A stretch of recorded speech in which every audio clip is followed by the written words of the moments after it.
Tonight, with major decisions before him, like filling out his cabinet and organizing his administration, Donald Trump is taking on a new issue: flag burning, tweeting that people who burn the American flag should lose their citizenship or go to jail. Here's the thing. This has been a settled issue by the Supreme Court for almost 30 years now. Flag burning is protected by the First Amendment. Manu Raju is out front. President-elect Donald Trump once again putting Republicans in an awkward spot. This time over the issue of burning the American flag. In an early morning tweet, Trump said that people who burn the flag should face serious consequences, perhaps loss of citizenship or a year in jail. Republican leaders on Capitol Hill disagree. Do you have any concerns with what he said? The Supreme Court has held that that activity is a protected First Amendment right.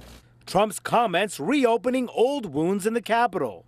In 2006, McConnell casting a decisive vote against a constitutional amendment to ban flag burning, which failed by just one vote. The American flag is a monument. Why in the world would we refuse to protect it against desecration? I didn't raise my hand to defend the flag. I raised my hand and took an oath to defend the Constitution and our country. In 1989 and 1990, the Supreme Court ruled that the burning of the American flag is protected under the First Amendment. The late conservative Justice Antonin Scalia siding with the majority. Burning the flag is a form of expression. Trump's latest statement, a sharp contrast from 2013, when he quoted George Washington, saying in a tweet, "If the freedom of speech is taken away, dumb and silent we may be led, like sheep to the slaughter." Raise the flag! The debate hit home last weekend at Hampshire College in Amherst, Massachusetts, where roughly 400 military veterans protested a decision by the college to remove its main flag. This after students lowered the flag to half-staff to protest the toxic presidential campaign. The flag was later burned. On Capitol Hill, Trump's GOP colleagues criticizing flag burning, but declining to say if they agree with Trump. Flag burning is repugnant. It is disrespectful to the brave men and women who risk their lives protecting this country. Should they be prosecuted, though? And Senator John McCain says there should be some punishment for people who burn the flag, but refusing to talk about the president-elect. People should lose citizenship. I cannot comment on Mr. Trump's comments. I have not and will not. Now, Kate, John McCain also said to me the reason why he doesn't want to comment on Donald Trump is he said, my time here is going to be devoted to making sure the nation is secure, not to comment every time that Donald Trump makes some remarks. It really just shows that when Donald Trump does not stick to those bread and butter Republican issues like Obamacare, taxes, and regulation, and if he goes off script, it puts his party in an awkward spot and actually provides quite a distraction to folks here on Capitol Hill. Kate. Yeah. Knowing John McCain, you're probably going to be hearing that line a lot from John McCain over the next 4 years. Great to see you. Thank you, Manu. Out front with me now, Republican Congressman Raul Labrador from Idaho. Congressman, it's always great to see you. Thank you for coming in. Great to be on the show, Kate. Thank you. The president-elect today, as Manu laid out, he said that people who burn the American flag, he tweeted it, said that they should have their citizenship revoked or face a year in jail. Do you agree with him? I do not. I disagree with him. I'm going to agree with him on some things. I'm going to disagree with him on some things. I do find it a little bit funny that you guys are spending all day talking about this when you seem to find the First Amendment so sacrosanct, but you don't seem to find the Second Amendment as equally sacrosanct. Whenever a Democrat goes, I'm sorry, Congressman. Where do I not find the Second Amendment sacrosanct? Whenever a Democrat goes out there and talks about taking away our Second Amendment rights, you guys don't spend all day long talking about it. I just think we need to ignore what he's saying on this issue. I think the Supreme Court has pretty much settled the issue. I don't think that there's many members of Congress that are going to be agreeing with him on this, and I think we just need to move on. He's going to be right on some issues. He's going to be wrong on some issues. Congressman, 2 points on that. Number one, you know me pretty well. I don't think you would say that. You can't put me in the box of being a Democrat or a Republican, and you can't put me in the box of not caring about the Second Amendment.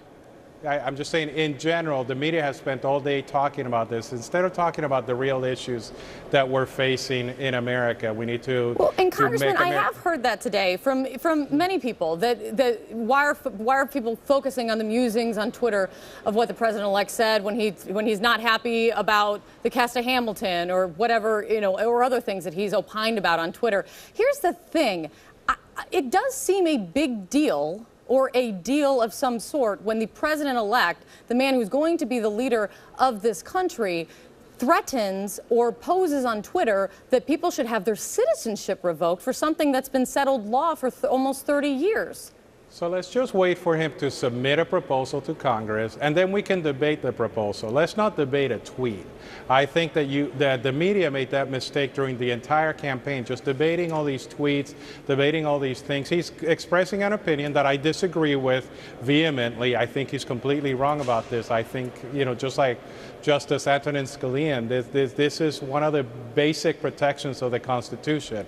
We can have that debate, but let's just not go overboard every time he tweets something out. He likes to communicate through Twitter.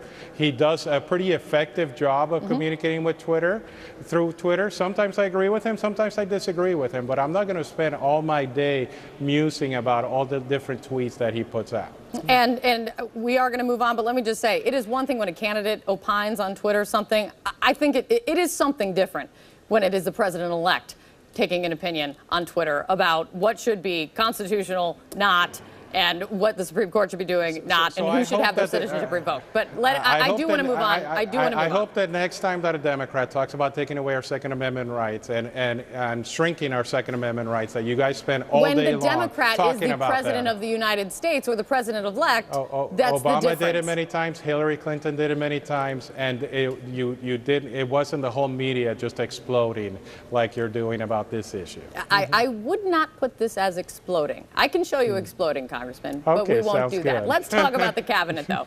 Donald Trump, Melania Trump, they're at dinner tonight with Mitt Romney and Ann Romney. What do you think of Mitt Romney for Secretary of State, Congressman? I think Mitt Romney would be a great choice. The question that President-elect Trump has to answer, and I don't know that I have the answer to it because I don't have the relationship, is whether he can trust Mitt Romney right now.